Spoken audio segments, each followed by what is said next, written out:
सवाल बाबा social media पे आया और सोशल मीडिया पे ये सवाल आया कि बाबा की गठरी में होता क्या है?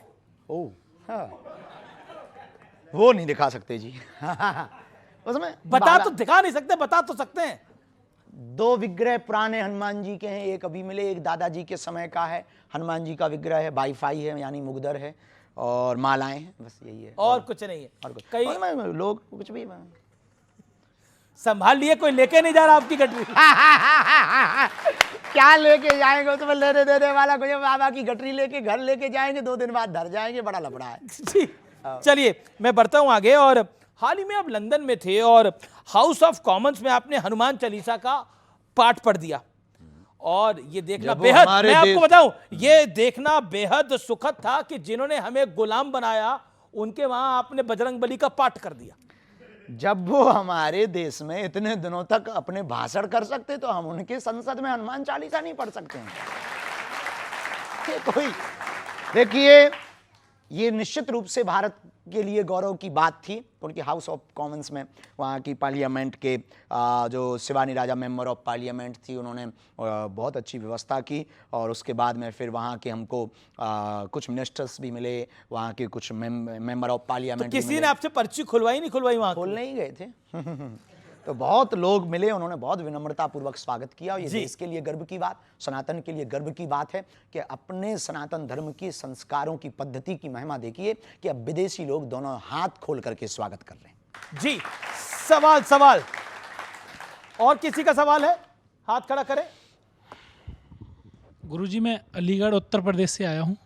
उसको हरिगढ़ करो पहले, बहुत जल्दी कराने वाले हैं, बहुत जल्दी गुरुजी। जी गुरुजी मेरा सवाल है, मैं आपकी एक कथा करवाना चाहता हूँ अपने यहाँ पे। हमारा ध्येय है कि पहले हरिगढ़ हो जाने दो, फिर हम कथा कर देंगे। पहले हरिगढ़ होगा फिर कथा करेंगे। तो गुरुजी मेरी कथा करना होता स्वीकार करो, फिर मेरी कथा करना होता स्वीकार करो। फिर स्वीकार है, तुम हमारे हरिगढ़ का जो बजट है पूरा संभाल लूंगा, कोई दिक्कत नहीं, चाहे टेबल के ऊपर वाला हो चाहे नीचे वाला हो, दोनों का संभाल लूंगा। तू बदनाम काहे को कर रहा है? बेफिजूली में आग लगा रहा है। ना टेबल का नीचे वाला चाहिए ना ऊपर वाला चाहिए। हॉस्पिटल के लिए जितनी श्रद्धा हो बेटा दे देना, हम कथा कर देंगे तेरी।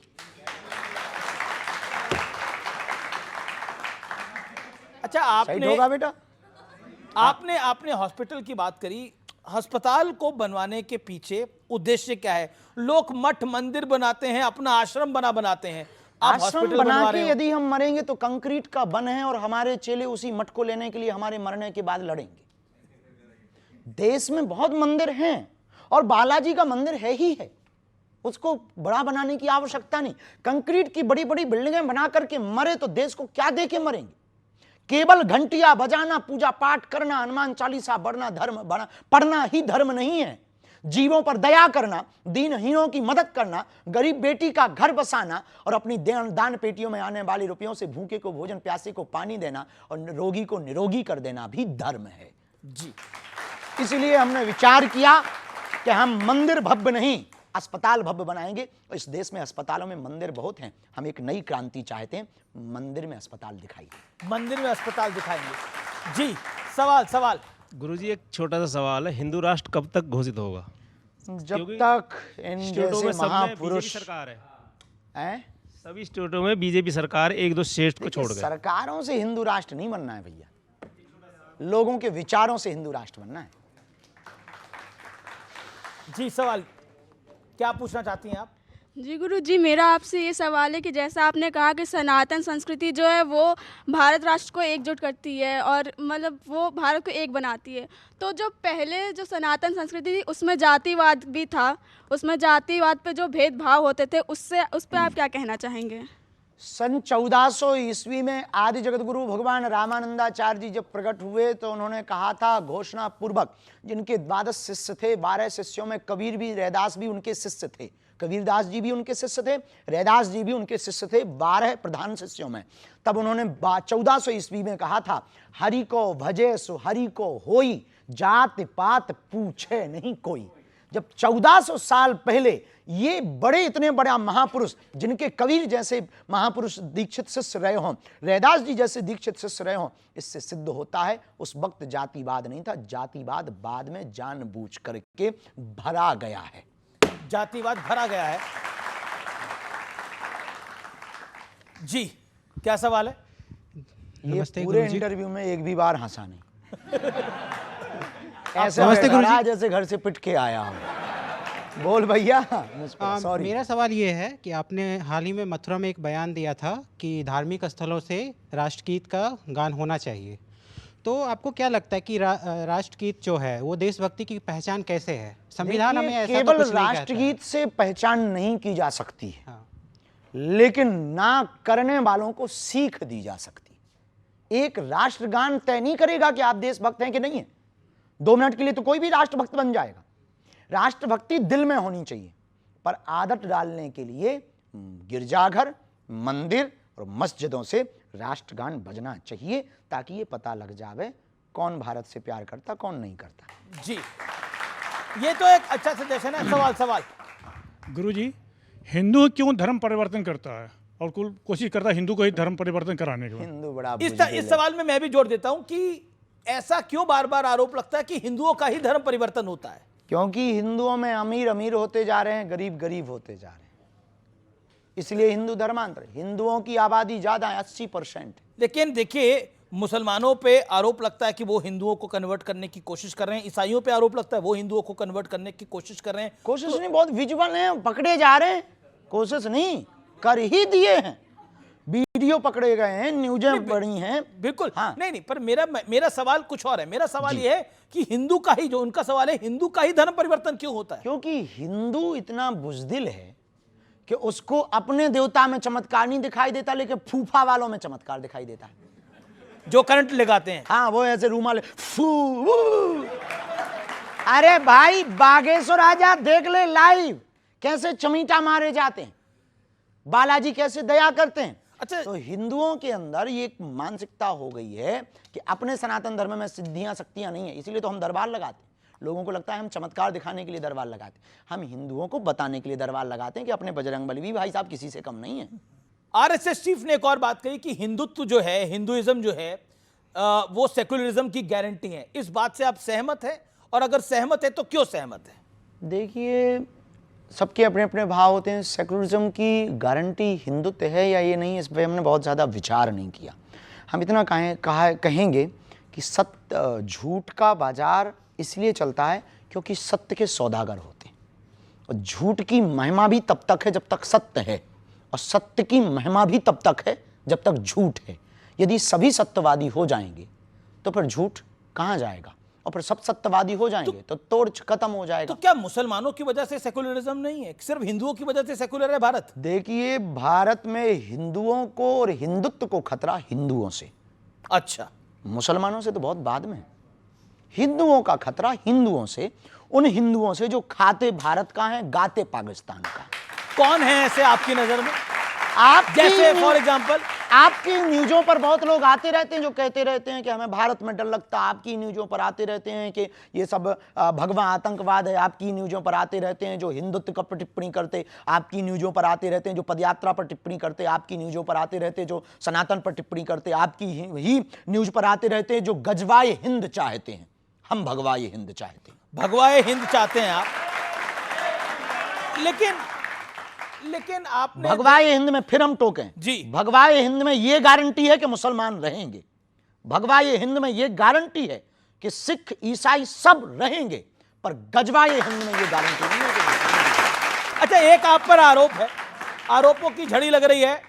सवाल ले लेते हैं, क्या सवाल है आपका, बोलिए। सर, छत्तीसगढ़ बस्तर का हूँ सर। बहुत अच्छी जगह है सर, सवाल ये है कि धर्मांतरण को लेकर जो बस्तर में भोले भाले आदिवासी जो धर्मांतरण का शिकार हो रहे हैं, उसके लिए आपकी योजना क्या है सर? क्योंकि हर दूसरे दिन यात्राएं हम कर ही रहे हैं। भविष्य में छत्तीसगढ़ में रथ यात्रा करेंगे, और उसकी योजना सिर्फ यही है कि हिंदू को स्वयं जगना पड़ेगा। एक अकेला धीरेन्द्र कृष्ण शास्त्री की जिम्मेवारी नहीं है भारत को हिंदू राष्ट्र बनाने की, हॉस्पिटल बनाने की या धर्मांतरण रोकने की। इस देश के प्रत्येक व्यक्ति को बाबा बागेश्वर बनना पड़ेगा, तभी भारत हिंदू राष्ट्र होगा जी। लेकिन अब मैं आप पे, यही हमारी योजना है।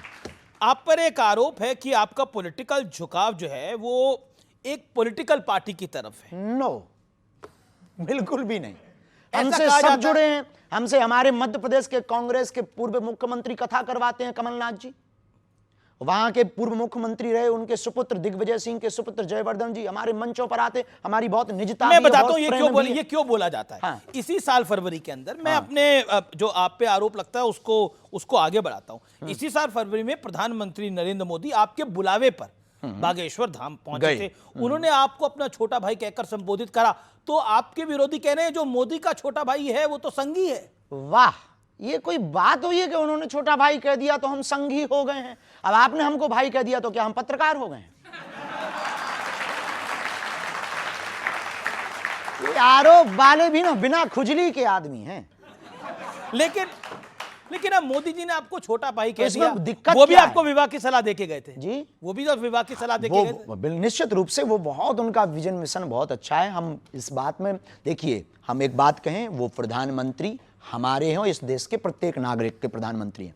प्रधानमंत्री का कर्तव्य है प्रजा से प्यार करना जी। ये प्रधानमंत्री क्योंकि उस पद पर बैठे हैं, उनका प्रजा से प्यार करना कर्तव्य है। और हमारा एक पीठ के पीठाधीश्वर होने के नाते, एक सनातन के सिपाही होने के नाते हमारा कर्तव्य आमंत्रण देना। हमने सबको आमंत्रण दिया और आपके मंच से हम फिर कहना चाहते कि 2026 में 15 फरवरी को फिर से 300 मातृ पितृहीन हम बेटियों का विवाह करवा रहे। यदि किसी पार्टी के नेता के अंदर भाव जगे, हमारी प्रार्थना है सपा, बसपा, कांग्रेस, बीजेपी और निर्दलीय जितने दल हैं उन सब से प्रार्थना है, उनके चीफों से प्रार्थना है, यदि आपके अंदर भाव जगे हमारा आमंत्रण स्वीकार करें। अब मोदी जी आपको छोटा भाई कहते हैं, वो हमें छोटा भाई कह के गए, ये लोग और आवे तो हमको और छोटा कह दें, हमें दिक्कत नहीं है, या बड़ा कह दें, हम मना नहीं करेंगे। सबके भाव है, उनका विजन मिशन बहुत अद्भुत है। इस देश में ऐसा प्रधानमंत्री आया जिसने राम की भी चर्चा की और आम आदमी की भी चर्चा की, खेल की भी चर्चा की तो रेल की भी चर्चा की। एक ऐसा प्रधानमंत्री आया जिनके सामने राम जी भी विराजमान है, कृष्ण कन्हैया भी बैठेंगे। मेरा अगला सवाल आपसे बड़ा महत्वपूर्ण है। आपको ध्यान होगा एक मालेगांव ब्लास्ट केस हुआ था और इसके तमाम आरोपियों को बरी कर दिया गया। तब हमारी उम्र मात्र 7-8 साल की थी। हमने बाद में आर्टिकल्स में पढ़ा, इंटरव्यू को देखा, बहुत सी न्यूज़ों को पढ़ा, कोशिश भर पढ़ते हैं, तथ्य होना चाहिए। उस वक्त विदेशी ताकतों ने सोच समझ करके एक ट्रेंड चलाया था, थीम भगवा आतंकवाद, सोची समझी साजिश में, और पूरे देश में एक थीम वायरल हुई थी, भगवा आतंकवाद। लेकिन भगवान की बड़ी कृपा है, 19 साल बाद ना, 19 साल है, 2006 तो कितने साल हो गए?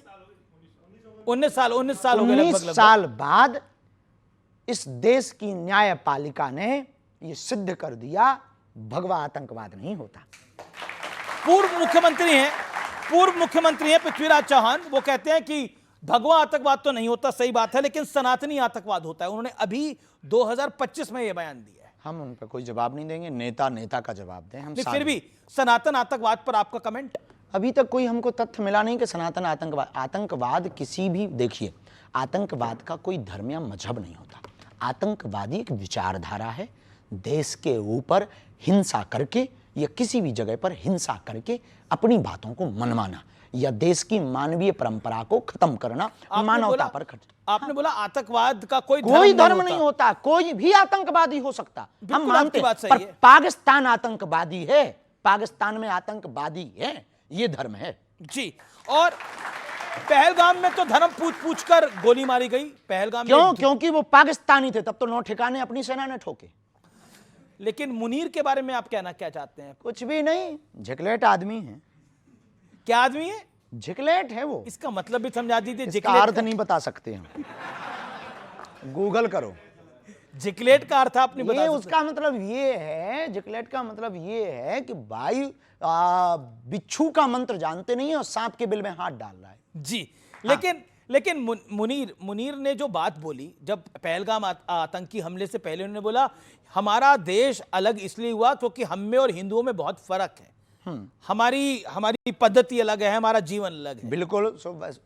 1947 में आपको अलग एक जगह भी दे दी, पर हमको एक बात से आज भी हमको मन में दुख है। जब 1947 में 47 में धर्म के नाम पर जगह बांट दी तो देश में ये बच कौन गए? बताइए, धर्म के नाम पर बंटवारा हुआ कि नहीं हुआ? फिर जब धर्म के नाम पर बंटवारा हुआ तो एक बंटवारे में कमी रह गई। क्या कमी रह गई? वो ये रह गई कि फिर बिल्कुल ही यहां से सफाया कर देना चाहिए थे वहां उनके वाले, और हमारे वाले वहां से पूरे ले आने थे यहाँ। लेकिन अब तो हुआ नहीं है। अब वो तो हम नहीं थे, नहीं तो हम ऐसा करते। लेकिन ऑपरेशन सिंदूर को लेकर बहुत सारी बयानबाजी हुई, लेकिन अमिताभ बच्चन को तो आप जानते होंगे। नाम सुना है, हमारा परिचय नहीं है उनसे।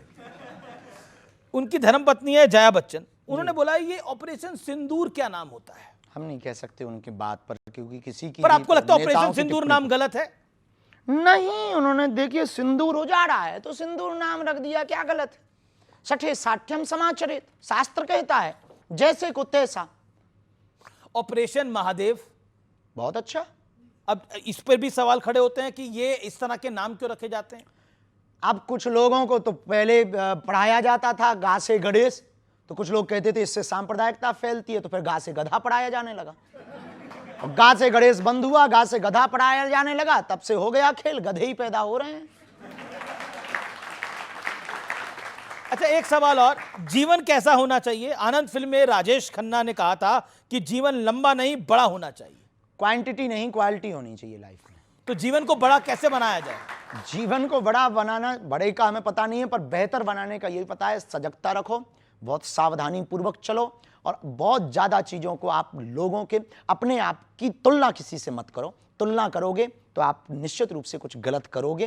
तुलना मत करो, अपने आप में मस्त रहो, अपने आप में प्रसन्न रहो। जो भगवान जो मिला है वो कम नहीं है, जो नहीं मिला उसका कोई गम नहीं है, जो मिलेगा वो सिर्फ एक ख्वाब है, जो तुमने पाया वही लाजवाब है। वही लाजवाब है।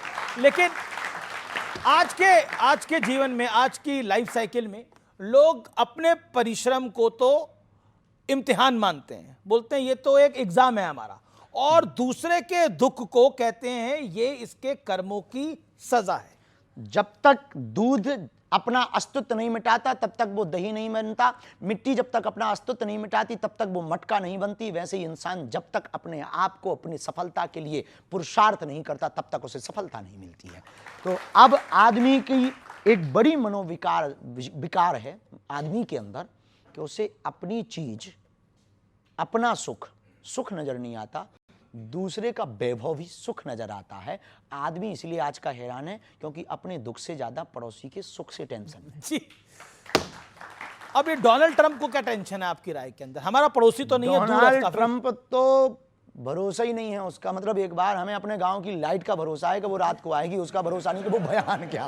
लेकिन आजकल टैरिफ चिल्ला रहे हैं, आजकल टैरिफ वो चला रहे हैं। नोबेल पुरस्कार पाने की चक्कर में कुछ भी कर रहा है, भूरे बाल वाले भाई साहब, तो उनका बहुत ज्यादा। कौन से वाले भाई साहब? नहीं कोई नहीं, वो तो निकल गया है। कभी अमेरिका जाना पड़े आफत हो जाएगी। बहुत अच्छा है, लेकिन वो उनकी जो भी ये प्रतिक्रियाएं हो रही हैं, तुरंत प्रतिक्रियाएं हो रही हैं। अंतर्राष्ट्रीय रिश्तों में अंतर्राष्ट्रीय नीति डोनाल्ड ट्रंप की पूर्णतया फेल है।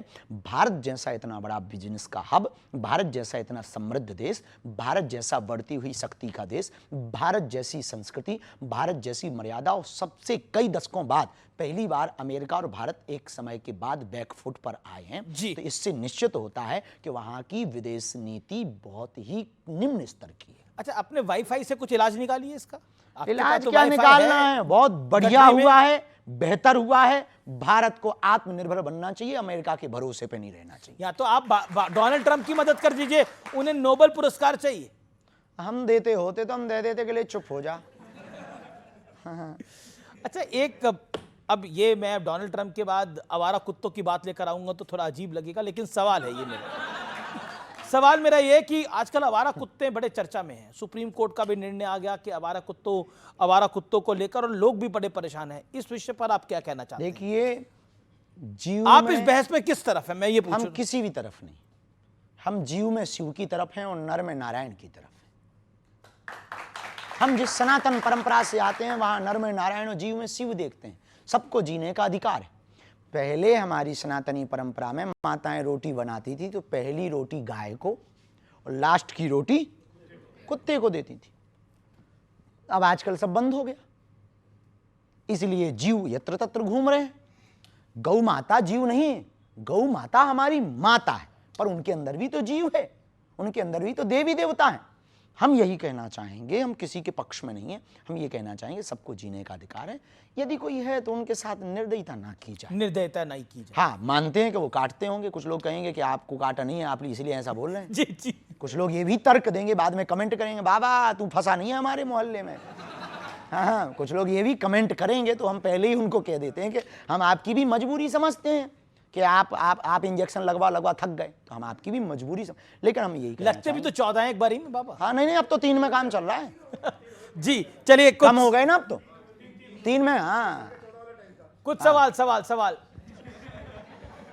वो गजब का कमेंट कर रहे हैं आप क्या कमेंट बहुत गजब का कमेंट कर रहे हैं, बोले आपके जमाने में 14 लगा। मैंने कहा आपके टाइम पे 14 थे। हमारे जमाने में आपको मतलब वो आपको बूढ़ा घोषित कर रहे हैं। बाबा मेरा सवाल है ना ये। मैं आपसे एक निवेदन करना चाहता हूँ, क्योंकि आपकी बात जो है ना वो काफ़ी दूर तक जाएगी और हमारी बात वहाँ तक नहीं जाएगी। मेरा निवेदन ये है कि जैसे अभी हम धर्मांतर में बात कर रहे थे, धर्मांतर तो ये कहा गया कि हमारा जो हिंदू का कायर है और वो धर्मांतर बड़ी जल्दी बदल जाता है। पर मैं जो कहना चाहता हूँ कि हम एक डंडे के सहारे जो होता है धर्मांतर, उसके तो हम खिलाफ है, पर जो ईसाई धर्म है वो परिवर्तित जो करते हैं, वो उनको परिवर्तित करते हैं जिनको समाज को हम छोड़ देते हैं। हमारे बीच में हमारा हिंदू परिवार है, कोई गरीब घर है, हम उसके यहाँ ना निमंत्रण, ना दिवाली, ना होली, ना कभी मिलने जाते उसके पास, हम उसको हीन बीन भाव से छोड़ देते हैं उसको। इसके कारण जो ईसाई धर्म का आदमी होता है वो उसके पास जाता है, उसको पुचकारता है और फिर बाद में उसका धर्मांतरण कराता है।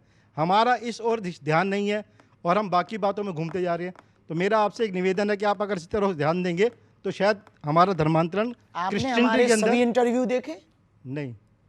इसका उत्तर हम बहुत पहले दे चुके हैं और उत्तर में हम ये दे चुके हैं, धर्मांतरण के कारण हैं 3: बेरोजगारी, अशिक्षा और हेल्थ की कमी।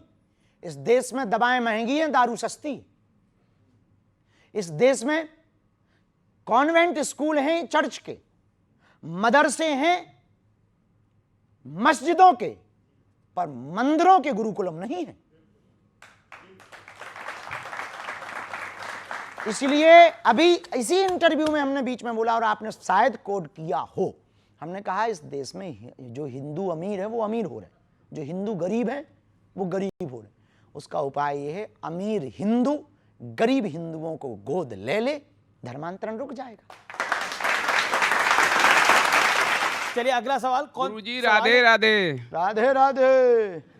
मेरा सवाल है आपसे सर कहिए। कि कमेटी एक बनना चाहिए हर गांव में सनातन की, और कमेटी बनने के बाद लोग समझेंगे, हमारे सनातन के समझाएंगे, लोग समझते हैं फिर बदल जाते हैं। इसके लिए एक कमेटी आपके आदेश से, आपका नियम से, चैनल के अधिकार से बनना चाहिए। ओके, एक कमेटी। चलो भैया, आपने फिर हम वही कहेंगे, यूट्यूब चैनल देखते हो? जी। चलो बागेश्वधाम चैनल कल से देखिएगा, उस पे अपन ऑलरेडी पूर्ववत बोल चुके हैं, अभियान जारी है, 70,000 लोग जुड़ चुके हैं, 6,000 मंडल बन चुके हैं, पूरे देश में यह अभियान चल रहा है। हम लोग अब तक लगभग 150 जिले में पहुंच गए हैं। भारत को हिंदू राष्ट्र बनाने के लिए गांव गांव, गली गली में सुंदरकांड मंडल के नाम से स्थापित कर रहे हैं। देश को बचाने के लिए 2 ही रास्ते हैं, साधु संतों का कमंडल और बागेश्वर धाम का सुंदरकांड मंडल।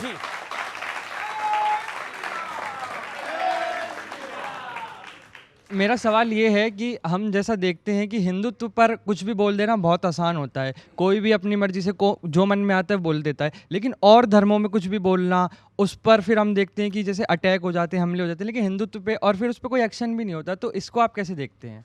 ये हिंदुओं की बुजदिली पना का परिणाम है कि वो रामचरितमानस जलाते रहे, तुम चुप रहे, वो गाय काटते रहे, तुम चुप रहे, वो राम मंदिर पर 500 साल तक तुम्हें कोर्ट में घिसवाते रहे, तुम चुप रहे, वो मंदिर तोड़कर मस्जिद बनाते रहे, तुम चुप रहे, वो तुम्हारे राम के होने का सबूत मंगाते रहे, तुम चुप रहे, वो गंगा को भी कुछ और कहते रहे, तुम चुप रहे, वो दुर्गा को भी कुछ और कहते रहे, तुम चुप रहे, वो राम सेतु को भी कुछ कहते रहे, तुम चुप रहे। राम सेतु का अर्थ ही है राम सेतु, फिर भी वो राम सेतु का मतलब पूछते हैं। इसका मंतव्य हिंदू बहुत बड़ा बुजदिल है। कुंभकर्ण के बाद यदि कोई सोया है तो हिंदू सोया है। आपको क्यों लगता है कि हिंदू सोया हुआ है? यदि हिंदू सोया ना होता तो इतने लफड़े होते? हिंदू सोया ना होता तो हमें क्या आपके साथ डिबेट करना पड़ता? हिंदू सोया ना होता तो इनकी आवाज को हमें उठाना होता? हिंदू सोया ना होता तो क्या हमें पदयात्राएं करनी होती? हिंदू सोया ना होता तो क्या हमें धर्म विरोधियों से लड़ना पड़ता? हिंदू सोया ना होता तो क्या हमारी रामायण को जलाया जाता? हिंदू सोया ना होता तो क्या हमारी आस्था के प्रतीक तीर्थ राम मंदिर, कृष्ण मंदिर या संबल में मंदिरों को तोड़ करके दूसरे मजहब के आस्था के केंद्र बनाए जाते? हिंदू सोया ना होता तो क्या हमारे राम को काल्पनिक कहा जाता? हिंदू सोया ना होता तो क्या द्रौपदी के ऊपर परिहास किया जाता? हिंदू सोया ना होता तो क्या हमारे प्रभु श्री राम के बारे में अनर्गल टिप्पणियां की जाती? हिंदू सोया ना होता तो क्या इस देश में गाय कटने के वूचड़ खाने होते? हिंदू सोया ना होता तो क्या यमुना गंदी होती? हिंदू सोया ना होता तो क्या गंगा गंदी ना होती? हिंदू सोया ना होता तो क्या हमारे तीर्थों पर ब्लास्ट होते? कि हिंदू सोया है। लेकिन ऐसा माना जा रहा है कि अब मोदी के शासन में आने के बाद बीते 11 साल में हिंदू में एक चेतना हुई है, राम का मंदिर भी बना। निश्चित रूप से राम मंदिर बनने के बाद और सनातनी परंपरा के लोग आने के बाद लोगों को बल मिला है। लेकिन एक अकेले प्रधानमंत्री नरेंद्र मोदी, एक अकेले बागेश्वर बाबा, एक अकेले शंकराचार्य, एक अकेले बाबा जगतगुरु रामभद्राचार्य, एक अकेले स्वामी बाबा प्रेमानंद युवान, इन लोगों से देश का उद्धार केवल अकेले से नहीं होना है। प्रत्येक व्यक्ति को सनातन का फाइटर सिपाही बनना पड़ेगा। एक प्रश्न मेरा पूरी जनता की तरफ से, इस देश के युवा से बाबा बागेश्वर को क्या उम्मीदें हैं? संस्कार और संस्कृति और सनातन और भारत के संवर्धन की उम्मीद है। ये आपको उम्मीद है? महाराज जी राधे राधे। राधे राधे। पहले मेरी बात ध्यान से सुन लें, फिर उसके बाद आप जवाब दें। हम सुनते सबको हैं भैया। पहले तो ये बताइए, इस देश में ब्राह्मण होना गलत है या सही है? पहले नंबर की बात। और दूसरा नंबर, संविधान सही है या गीता सही है? ठीक है, आप बताओ, संविधान सही है गीता सही है? आप पूरा बोल दो ना, आपने कहा कि अगर संविधान सही है तो इस देश के वकील, जो सुप्रीम कोर्ट के वकील हैं, भगवान श्री राम को फांसी पर लटकाते हैं। एक बिहार का कोई वो भगवान श्री कृष्ण को गाली देता है। संविधान मानना चाहिए या गीता माननी चाहिए? अगर संविधान में यही है तो क्या यही भारत का संविधान है? बहुत सुंदर। अब उत्तर सुनो। पहला प्रश्न था, क्या इस देश में ब्राह्मण होना, किसी भी देश में किसी भी जगह पर कुछ भी होना गलत नहीं है, क्योंकि किसी के कारण नहीं हो रहे हैं, ईश्वर के कारण हो रहे हैं। ठीक है, तो चाहे वो ब्राह्मण हो, क्षत्रिय हो, वैश्य हो या सेवक हो, सब समान हैं, सब हिंदू हैं, कोई बड़ा छोटा नहीं है। हम ब्राह्मणों को, हम भी शुक्ल वंशीय ब्राह्मण हैं, लेकिन हम सिर्फ कट्टर हिंदू हैं। आपको पहली बात बता दी।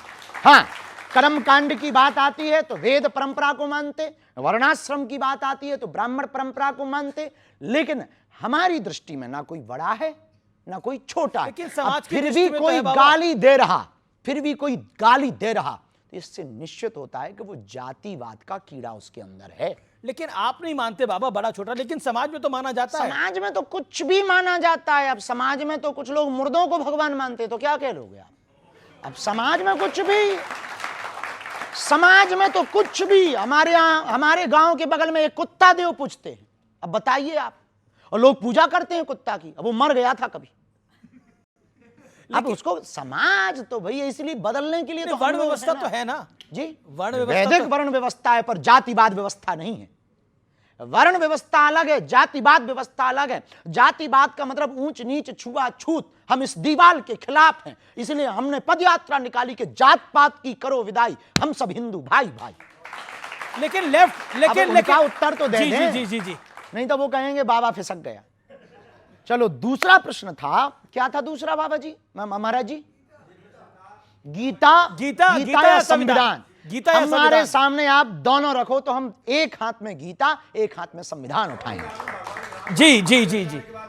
जिस संविधान में ऐसा लिखा ही नहीं कि राम जी को फांसी दी जाए, जिस संविधान का पहला पृष्ठ ही राम दरबार के चित्र से हो, वो कैसे राम को गलत कह सकता है? जी, अच्छा ये बताइए, अब तीसरा आपका उत्तर देना है हमको भगवान। बिहार की कोई आपने बात कही, जो भी वो कर रहा, आप एक FIR करिए लिखित में, कानूनी कार्रवाई करिए, जब कानून ना सुने तो हिंदुओं को बताइए। आप सुनो तो प्रभु, आप बागेश्वर धाम मंडल को बताइए, हम लोग आवाज उठाएंगे। जो राम को फांसी देने की बात करते हैं उसको फांसी देने की आवाज उठाएंगे।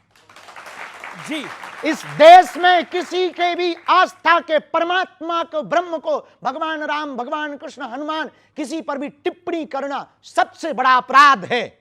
और यह संविधान में लॉ है, कानून है। हम लोगों को कानून हाथ में नहीं लेना है, उसके लिए अपन एक FIR करते हैं। आप तो बताओ ना, आप डालो एक FIR। थोड़े जो आप यहां पर इंटरव्यू में आपने आके हमसे प्रश्न किया, एक कॉपी लेके आ जाते और मजा आता, और मजा आता कि देखो हमने FIR की, कुछ हुआ नहीं। बहुत मजा आता हमें तब कहने में और उन पर चढ़ने में और मजा आता। हाँ, बुरा ना मानना प्रभु, आपकी बात सही है अपनी जगह, हम आपके साथ हैं प्रभु। जी, अगला सवाल लेते हैं। किसको सवाल पूछना है? सर, आपकी शादी को लेकर आपके कमेंट सेक्शन में कई सारे सवाल पूछे जाते हैं कि आप शादी कब करने वाले हैं? जल्दी, पुराना जवाब है। हमको विवाह करना है, इसमें कोई संदेह नहीं है, और विवाह बहुत जल्दी करना है। इस देश का मुद्दा हमारी शादी नहीं है, इस देश का मुद्दा है सनातन बचाना, हिंदू राष्ट्र बनाना। इस देश का मुद्दा है। आपको हम हंसते खेलते अच्छे नहीं लग रहे क्या? ऐसे ही बहुत अच्छे ब्याह करेंगे ये। अच्छा, मतलब ब्याह करने वाले रोते हैं। न्यूज़ 18 को बता के करेंगे। ब्याह करने वाले हंसते खेलते नहीं है। नहीं, हंसते खेलते हैं, पर कुछ लोग मायूस हो जाते बेचारे। करिए, युवा पीढ़ी के लिए सवाल है, आपकी नजर में प्रेम क्या है, प्यार क्या है, लव क्या है? देखिए, अब लव का हमें पता नहीं, प्रेम का पता है। आजकल लव के बहुत से अर्थ हैं। प्रेम का मतलब है समर्पित हो जाना। प्रेम का मतलब है, बिंदु जी की एक बहुत अच्छी लाइनें थी, मैं अगर देखूं तो देखूं मगर तुम ना मुझको देखना, तुमने अगर देखा तो फिर मगरूर हो जाऊंगा मैं अगर चाहूं तो चाहूं मगर तुम ना मुझको चाहना, तुमने अगर चाहा तो फिर प्रेमी नहीं मजदूर हो जाऊंगा मैं। लेकिन राधा और मीरा के प्रेम में, प्यार में, इश्क में, और आज की जनरेशन की इश्क तो नाम ही मत लीजिए। नहीं, तो आज प्रेम ही नाम लो, बहुत बेहतर। तो आज की जनरेशन की मोहब्बत में क्या फर्क है जी? आज की जनरेशन की मोहब्बत वो में शाश्वत प्रेम है, पवित्र प्रेम है, और आज का प्रेम वासना का प्रेम है। आज का प्रेम है भोग का प्रेम। आज का प्रेम है सिर्फ शारीरिक सुख का प्रेम। आज का प्रेम है क्षणिक में बदलने का प्रेम।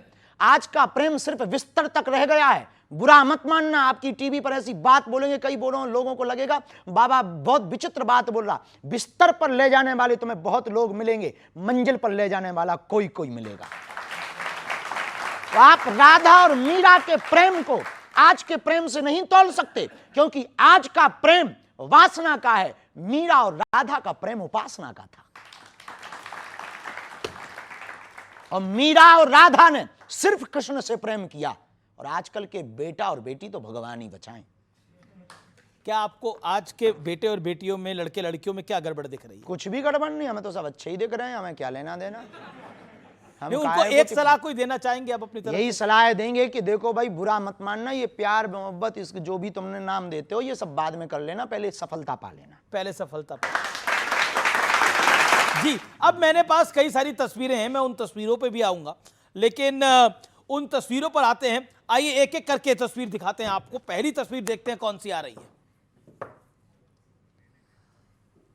अब आप बताइए, इतना महंगा चश्मा, यॉट पे घूम रहे हैं, इसमें से कुछ भी अपना नहीं है। हम गए तो वो जो पायलट था वो बोला गुरुजी स्टीयरिंग पे हाथ धर दो, हमने धर दिया। अब आप अपनी नीचे गाड़ी रखे हो, आप कहो गुरुजी ये 1 करोड़ की गाड़ी है, हाथ धर दो, हम धर लेंगे। अपन को आप उसमें कोई फोटो खींच दे, उसमें क्या भाई ये कोई बड़ी। अब चश्मा ये लीजिए, चलिए चश्मा, अभी भी चश्मा किसी ने दिया, लगा ली, उसकी भी श्रद्धा है साहब। कोई भी आपको बर्थडे पर गिफ्ट देता है, आप फेंक देते हो क्या? नहीं ना, कोई देता है। उसने कहा गुरुजी आप चश्मा में अच्छे लगोगे, और वहां पर आंखें जल रही थी, समुद्र में आंखें जलती ही हैं, जा रहे थे, ये फिजी की बात है, ऑस्ट्रेलिया फिजी की बात है, तो फिजी में जा रहे थे, आंखें जल रही तो कहा गुरुजी बढ़िया चश्मा, नया चश्मा है, लगा लो। हमने लगा लिया, वो बोला गुरुजी अब हमें दे दो, हमने दे दिया। तब तक किसी ने हलवा नाथ ने फोटो खींच लिया। लेकिन हम कहना ये चाह रहे, बुरा ना मानना, जो भी इस चश्मा पर कमेंट तो करेंगे, देश में बहुत कंट्रोवर्सी हुई, सबसे ज्यादा तो हमने माता सीता से ज्यादा परीक्षा हमने दी इस देश में, भारत। लेकिन फिर कहेंगे साधु क्या लग्जरी होना चाहिए? नहीं। पर साधु के पास कोई दे जाए तो क्या बुराई? देश की शंकराचार्य आचार्यों के पास कोई सिंहासन दे जाता है तो वो बैठते हैं ना, बैठते कि नहीं बैठते? आपको कोई गिफ्ट दे जाए तो वो स्वीकार करते कि नहीं? अब हमारे शिष्यों को यदि चार्टर्ड फ्लाइट प्लेन में चलते हैं, अरे कि कोई बड़ा काम करना है तो कोई बुराई नहीं है, आपने नहीं भेजी है, आपकी दिक्कत है। हम तो बैलगाड़ी से, हम वही तो कहना चाह रहे हैं आपकी मीडिया से, हम बैलगाड़ी से चले, किसी ने नहीं बोला आज तक, किसी ने हम पर बात नहीं की। हम मोटरसाइकिलों से चले, किसी ने आज तक हम पर बात नहीं की। हम 20-20 रुपया किराया उधार उठा करके चले, किसी ने कुछ नहीं बोला। हमने 6-6 दिन तक भोजन नहीं किया, चावलों की रोटी खाई, किसी ने बात नहीं की। हम बिना बल्ब के जलते हुए पढ़ते रहे। हमने दीपक में दियो जला करके रामचरितमानस को पढ़ा, किसी ने हमारे घर पर नहीं भेज दिया कि हम आपके यहाँ बल्ब भेज देते हैं। आज यदि कोई दे रहा है तो आप जल क्यों रहे? जलो मत, बराबरी करो यार। हम गुच्ची का लगा रहे, हमें लोगों, हमारे प्रिय लोगों ने दे दिया कि गुरुजी आप इतना कर, ये लगा लो, हमें गुच्ची का मिला, तू पराडा का पहन। आजकल महंगी महंगी जैकेट भी आप डाल लेते हैं। अब साहब जहां थे वहां -4 डिग्री थी, हम अपने जो स्वेटर ले गए वो फेल हो गए। एक बच्ची को पता लगा तो वो लेके आ गए, गुरुजी ये पहनो, ये बढ़िया है, इससे ठंडी बच जाएगी। अब आप चाहते कि हम ठंड में टोटर जाएं? बताइए, ये भी विषय है। हम जब तक बिना कपड़ों के रहे तब तक तो कोई नहीं बोला। बिना एक कपड़े में 2-2 साल तक रहे, कुर्ता पहन के, एक कुर्ता को 2-2 साल तक पहना, तब तक किसी ने कमेंट नहीं किया। आज किसी ने दे के दे फेमस हो गए हैं ना बहुत। हाँ, तो इसीलिए तो जवाब दे रहे हैं। अब आप फेमस हो गए हैं, सबसे ज्यादा आपको सर्च किया जाता है यूट्यूब पे, तो इसीलिए आपको जवाब देना पड़ता है। हाँ, तो हम देंगे भैया, ले जितना लेना है जवाब, क्या कर सकते। लेकिन देखिए, एक्टर्स को तो सब जानते हैं कि वो लग्जरी में रहते हैं, बड़े बड़े उद्योगपति हम लग्जरी नहीं हैं, हम आज भी वही हैं जो कल थे, हम बिल्कुल नहीं बदले। हाँ, समय रहते विज्ञान का सदुपयोग करते हैं। कोई कार्य बड़ा करना है तो गति से पहुंचने के लिए, देश में सनातन की प्रगति के लिए कोई भी गति प्रयोग करनी पड़ती, करते हैं, पर कभी भी कुछ ऐसा नहीं करते कि चार्टर्ड प्लेन भी इसी का हिस्सा है जी। चार्टर्ड प्लेन भी, अरे हम तो भैया बड़ी कमर्शियल हवाई जहाज पे भी गए करोड़ों की। चार्टर्ड प्लेन कौन अपना है कि अपने बाप का है? वो तो किसी का है। उसने कहा गुरुजी आ जाओ, हम उस पे बैठ के आ गए। अब आप कह दो गुरुजी इस पे बैठ के चले जाओ, हम चले जाएंगे। अब आज तो हम भैया छोटी सी गाड़ी पे आए हैं, स्कॉर्पियो पे। अब आप क्या कहोगे? आप फॉर्च्यूनर पे भेज दो हमें। नहीं, अब 2-2 करोड़ की गाड़ी पे भी तो आप ही चलते हैं। तो लोग ले आते हैं, हम चलते कहाँ हैं, चलवाते हैं लोग जी। हमारी खुद की थोड़ी है, जिस दिन हमारी हो जाएगी उस दिन कमेंट बनता है, अपनी नहीं है भैया। भैया एक बात बोले, बुरा ना मानना, आप लोग भी इस बात को अन्यथा मत लेना। आप ही एक बात बताओ, किसी भी प्रकार का आप लोग यहाँ आए हो, कोई सुलभता के साथ में आपको आने का साधन मिले तो क्या आप मना करोगे? नहीं। और क्या उस पर बैठना गुनाह है? कुछ गलत करना गुनाह है। हाँ, इनके दिए हुए दान की राशि से गाड़ी खरीदना पाप है। इनके दान के दिए हुए रुपयों से गुच्ची का चश्मा खरीदना अपराध है। पर कोई दे दे ये अपराध नहीं। हम लकड़ी के बर्तन में भोजन करते, हम लकड़ी की खड़ाऊ पहनकर 6-6 साल नहीं 12-12 साल गुजार देते, और आप कहते कि आप, अब आपको भी ब्रांड पता लग गए हैं, प्राडा, गुची, बर्बरी। सीखना पड़ा आप लोगों के चक्कर में, तो कौन सा ब्रांड इसके आगे का महंगा कौन है जो जवाब दे सकता? अच्छा, सबसे फेवरेट ब्रांड कौन सा आपका? एक भी नहीं है, हनुमान जी। हनुमान जी। चलिए अगली तस्वीर देखते हैं क्या आ रही है। अगली तस्वीर क्या आ रही है देखते हैं। अब क्या कहना चाहते हैं अखिलेश जी, राहुल जी, तेजस्वी यादव जी, क्या कहना चाहते हैं? नेताओं पे हम कोई टिप्पणी नहीं करते, सबको साधुवाद। हनुमान जी सब पर कृपा करें, बालाजी। आपको लगता है राहुल गांधी पे भी कृपा हो जाएगी बालाजी की? भगवान सब पर करते हैं, जो तो हो सकते हैं अगले आने वाले दिनों में प्रधानमंत्री बन सकते हैं। वो देश की जनता तय करेगी, हम थोड़ी तय करते, वरना तो हम आपको ही बना देते यदि हम तय करते होते तो। लेकिन कभी आपने इनकी पर्ची खोली नहीं खोली? हमारे पास वो आए नहीं तो हमने खोली नहीं है, आप भेज दो तो हम खोल देंगे। अखिलेश यादव की पर्ची खोलेंगे नहीं खोलेंगे? भैया कोई आ जाए, हमें क्या दिक्कत है, हमें तो अर्जी लगानी, हम लगा देंगे, बिल्कुल खोल देंगे पर्ची। आप आज कहे तो हम आज खोल देंगे, आप हर जाएं, वो अब आपके कहने पे थोड़ी खोलेंगे। चलिए अगली तस्वीर